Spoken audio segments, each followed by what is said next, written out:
নমস্কার বন্ধুরা, হাতাখুন্তি চ্যানেলে সবাইকে স্বাগত। আজ আমি তোমাদের জন্য আবার একটা নতুন রেসিপি নিয়ে চলে এসেছি। হ্যাঁ বন্ধুরা, আজকে একটা নতুন ধরনের লাড্ডুর রেসিপি নিয়ে চলে এসেছি। তোমরা লাড্ডু তো অনেক ধরনের খেয়েছো, কিন্তু একবার হলেও এইরকমভাবে চিনে বাদামের লাড্ডু বানিয়ে দেখো, একদম মুখে লেগে থাকবে। বানানো যেমন সহজ, খেতেও কিন্তু দারুণ টেস্টি। একদম হেলদি এবং হেভি টেস্টি রেসিপি। একটা দুটো খেয়ে দেখবেন মনই ভরবে না, মুখে দিলে মুখের মধ্যে মিশে যাবে। তো এসো বন্ধুরা, দেরি না করে লাড্ডু রেসিপিটা শুরু করি।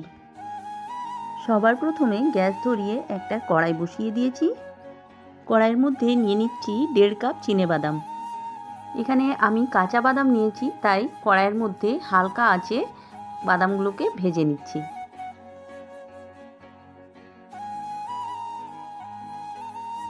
আর যদি তোমরা ভাজা বাদাম নিয়ে থাকো তাহলে সেই ক্ষেত্রে বাদামগুলোকে আর ভাজতে হবে না।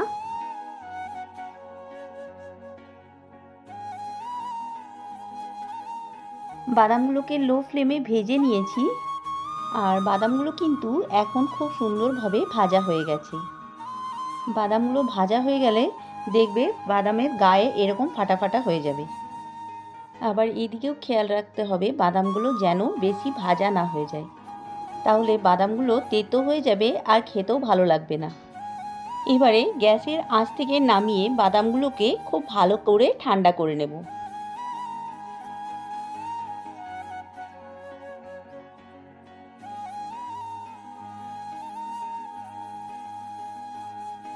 বাদামগুলো এখানে খুব ভালো করে ঠান্ডা করে নিয়েছি।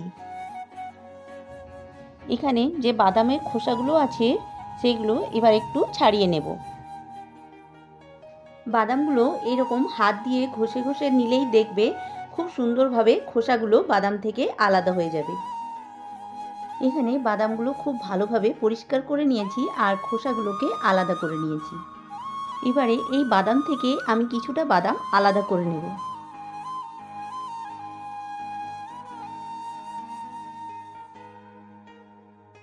তো এখানে দেখো হাফ কাপের মতন বাদাম আলাদা করে নিয়েছি, আর এই আলাদা করে রাখা বাদামগুলোকে একটা ক্যারি ব্যাগের মধ্যে ভরে নেব।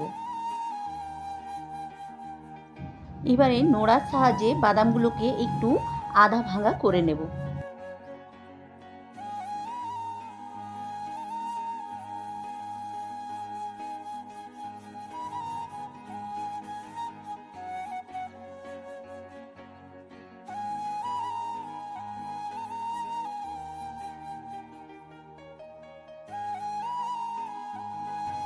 এবারে বাদামগুলো বাটির মধ্যে নিয়ে নিচ্ছি।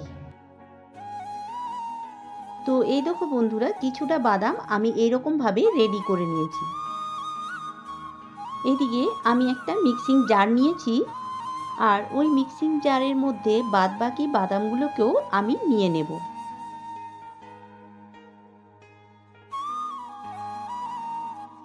সবকটা বাদাম আমি মিক্সিং জারের মধ্যে নিয়ে নিয়েছি।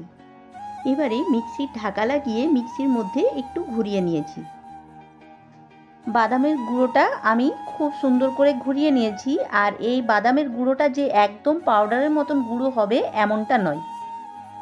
এটাকে যদি বেশি গুঁড়ো করা হয় তাহলে একদম পেস্টের মতো হয়ে যাবে।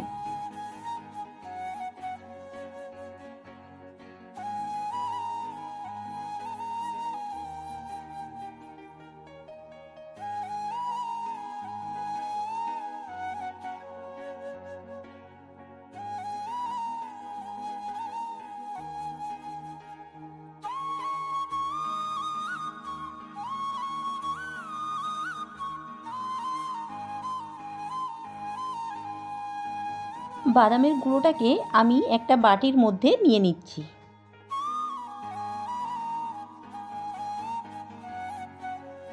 এখানে বাদামের গুঁড়োটা এক বাটির মতন হয়েছে। এবার বাদামের গুঁড়োটাকে আমি একটা প্লেটের মধ্যে নিয়ে নিচ্ছি।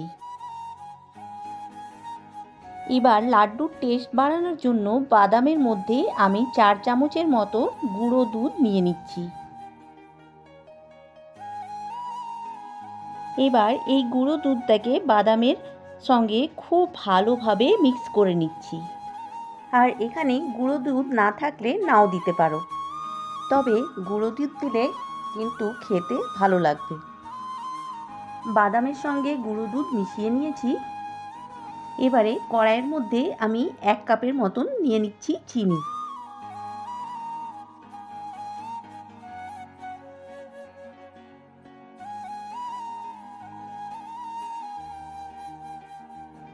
আর সেই মাপেই আমি দিয়ে দিচ্ছি 1/2 কাপের মতো জল। আর সুন্দর ফ্লেভারের জন্য 2টো এলাচ ফাটিয়ে দিয়ে দিলাম। এবারে চিটচিটে একটা চিনির রস তৈরি করে নেব।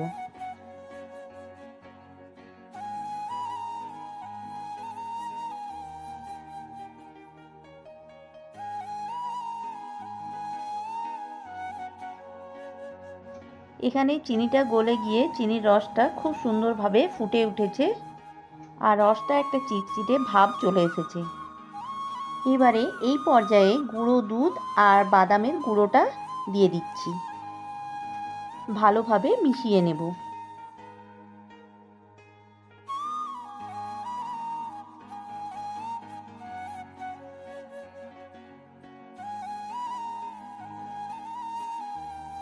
আর এই সময় গ্যাসের আঁচটা কিন্তু একদম হালকা রেখে দিতে হবে।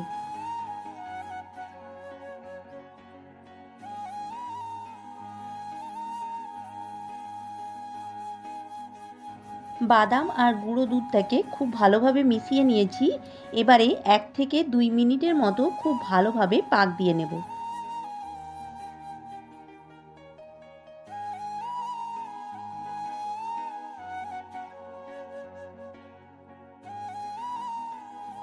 এখানে আমি 1 চামচের মতো ঘি দিয়ে দিচ্ছি।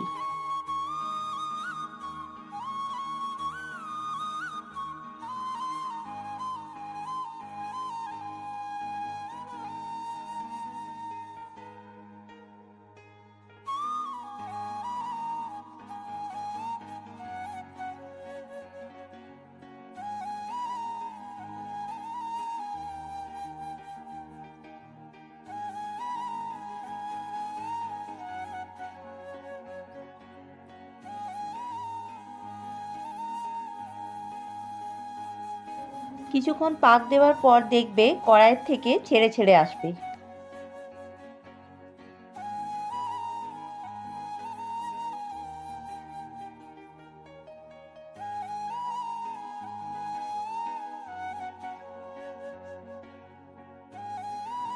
দেখো বন্ধুরা, খুব সুন্দরভাবে কড়াই থেকে ছেড়ে এসেছে। এবারে গ্যাসের ফ্লেমটা অফ করে দেব।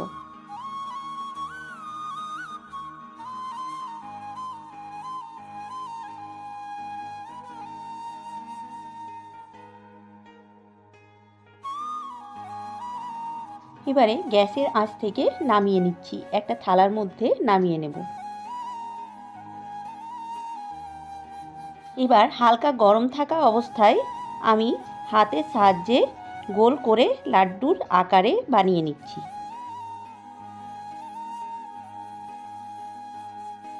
আর যে বাদামটা আমি আধ ভাঙা করে আলাদা করে রেখেছিলাম সেটা দিয়ে কোট করে নিচ্ছি।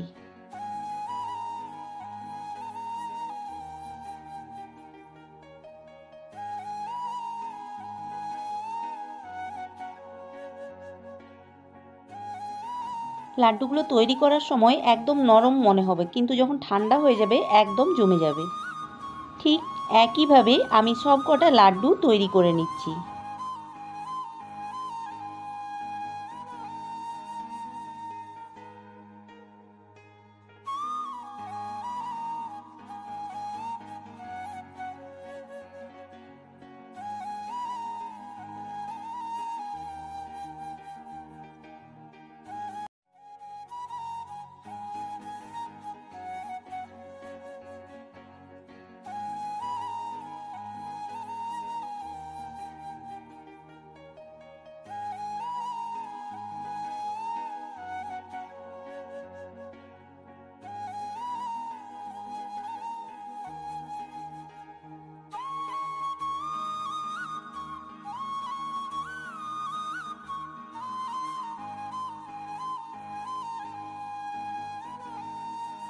সব লাড্ডুগুলো একইভাবে তৈরি করে আমি একটা প্লেটের মধ্যে নিয়ে নিয়েছি।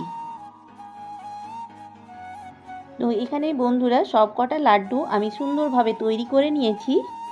তো বন্ধুরা ধৈর্য ধরে পুরো ভিডিওটা দেখার জন্য অনেক অনেক ধন্যবাদ। ফিরে আসবো আবার একটা নতুন রেসিপি নিয়ে। আমার আজকের এই চিনেবাদামের রেসিপিটা তোমাদের কেমন লাগলো আমাকে কমেন্ট বক্সে কমেন্ট করে জানাবে। তাহলে বন্ধুরা ফিরে আসবো আবার একটা নতুন রেসিপি নিয়ে। ততক্ষণের জন্য সবাইকে টাটা বাই বাই।